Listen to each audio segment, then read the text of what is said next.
we treat each other and how we honor each other and how we build with each other. Because the post office was always about building a country too. And those of us who come to the post office in the last part of the 20th century and into the 21st century are going to talk about the same thing. How do we build a better country? How do we build a better workforce? How do we build better citizens? And that's what this argument is about. This is what this discussion.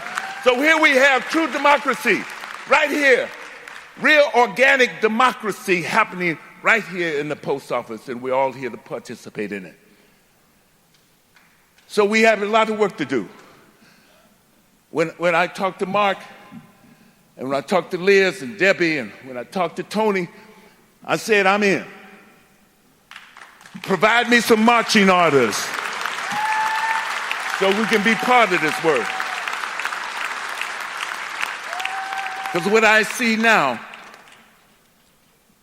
is a quote that students in Jackson, Mississippi, and Canton, Mississippi, working with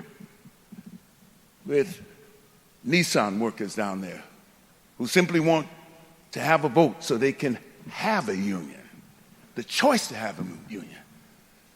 What they say, and we have to say it, that workers' rights are civil rights.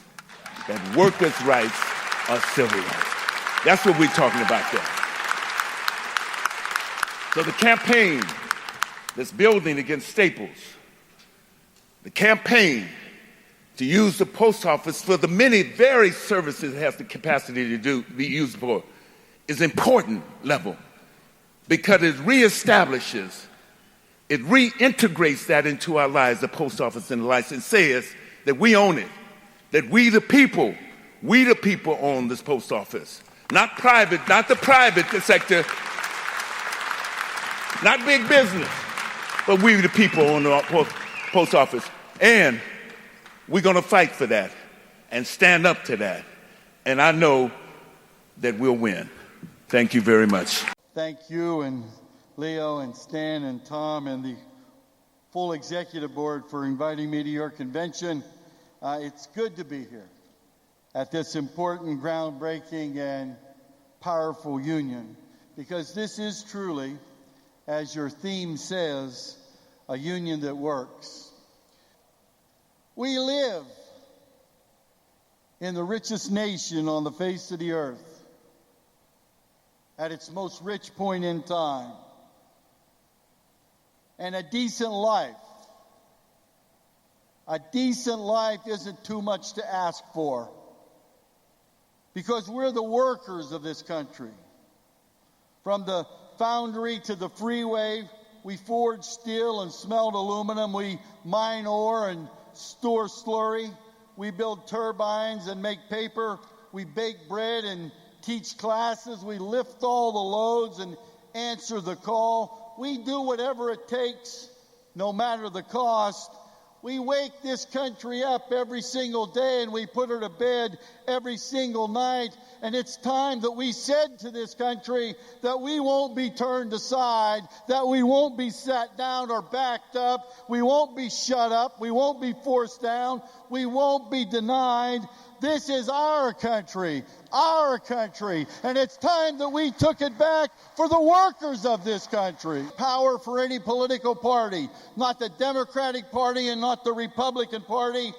We're building power for working people, pure and simple. We're taking the long view, and we'll work for anybody who works with us, and we're not afraid to hold anybody's feet to the fire, no matter what the political, part-time, anytime, from the car wash to the tire plant.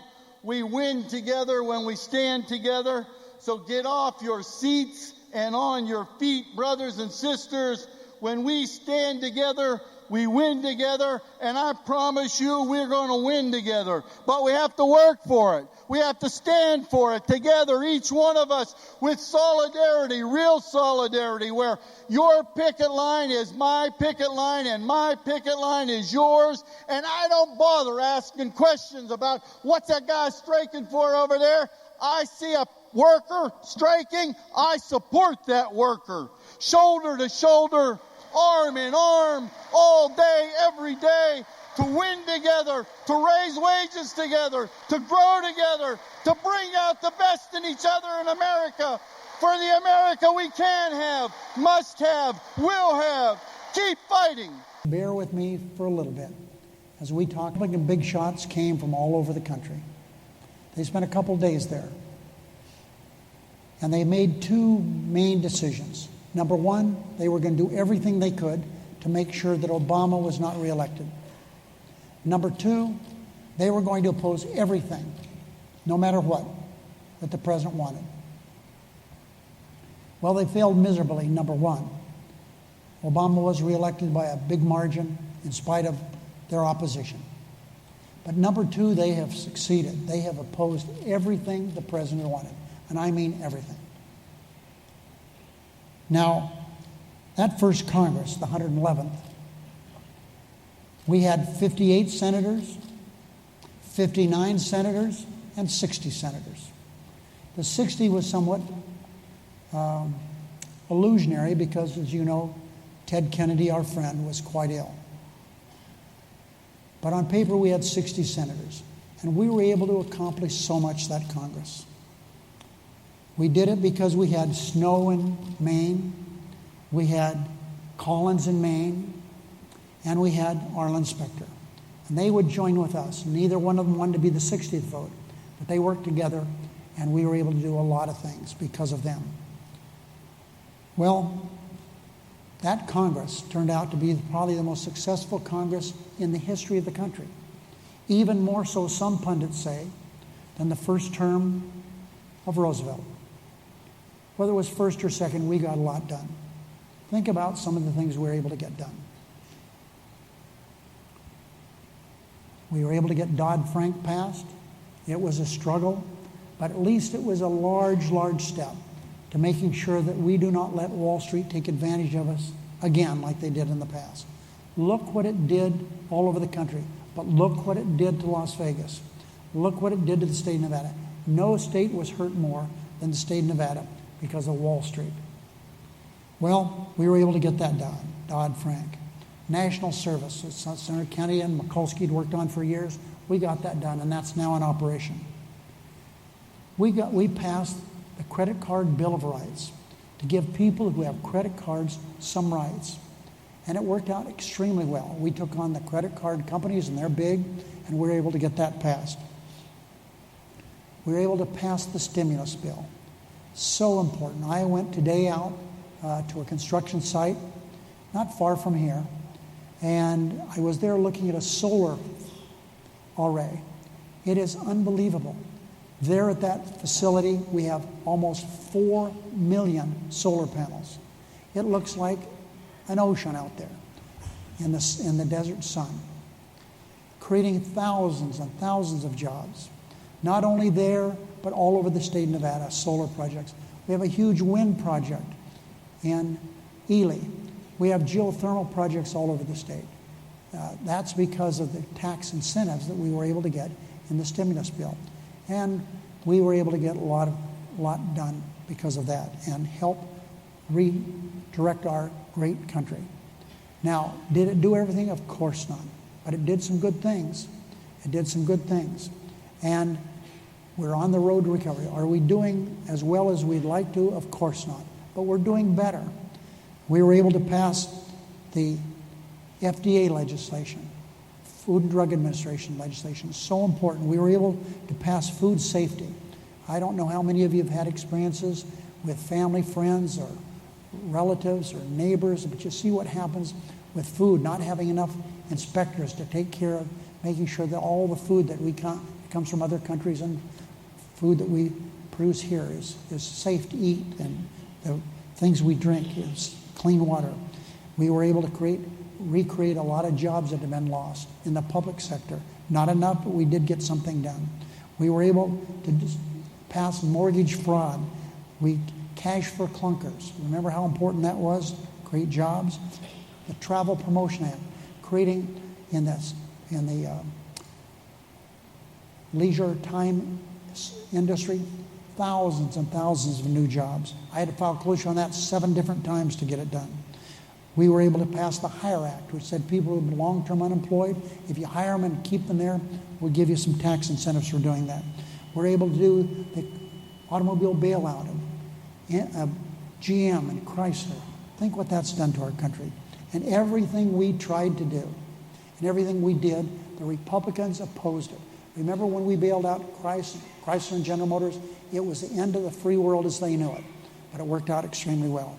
So the 111th Congress was a good Congress, in spite of being opposed on every step of the way. What happened in the 112th Congress?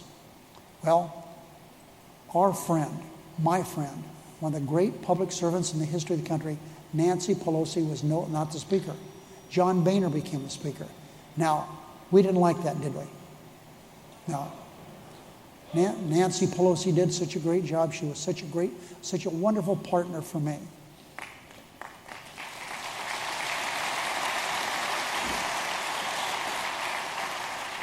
But more importantly, she was a good partner for you. But anyway, we wound up with John Boehner, and it has been so tough.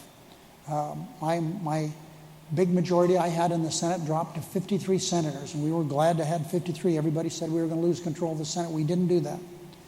But what happened in the 112th Congress? We don't have time to talk about all the bad things that happened. But we can say basically nothing happened because they opposed everything. Nothing good happened. Remember all the government shutdown threats? Oh yeah, we had lots of those threats. They even refused to fund the Federal Aviation Administration, basically shutting that down, losing jobs that are our friends. Those jobs were lost. They took us right to the brink of defaulting on our debt. It was a very, very bad 2 years. And then we come to 2013 and 2014, the 113th Congress. Now, this will go down as classic bad. There was so many bad things happened during this period of time. Government shut down. The government actually shut down. They refused to fund the government. We had sequestration, which we're still feeling the pain of that all over the country. But take, for example, something that we're so proud of, and that is what goes on in the state of Maryland every day, the National Institutes of Health, this wonderful institution. They lost $1.6 billion, money that was used to taking care of our families, making sure some of the dread diseases, we learn more about them. That money was taken away, and they'll never get that back. That's that way throughout government. Sequestration was a disaster. But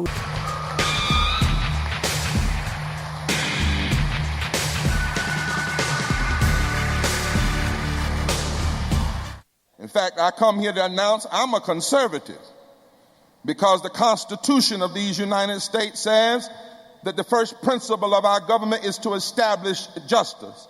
And if conservative there's a means to hold on to the essence of, I want to conserve that principle. But I'm also a liberal because I want to make sure that justice is liberally shown to everybody in these United States. We need a different dialogue. We need a different dialogue. Treating people right.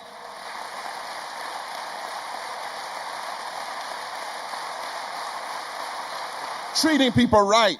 Treating workers right. Ensuring civil rights. It's the right thing to do. It's the centerpiece of who we are. It's not left or right. It's the moral center of our democracy.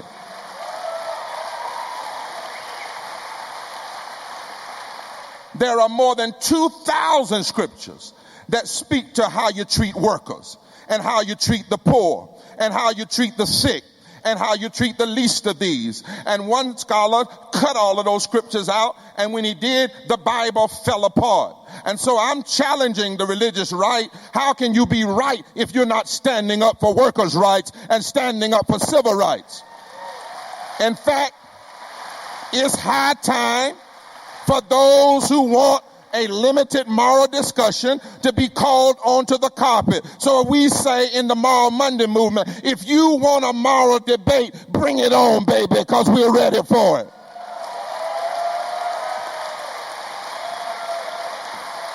Bring it on.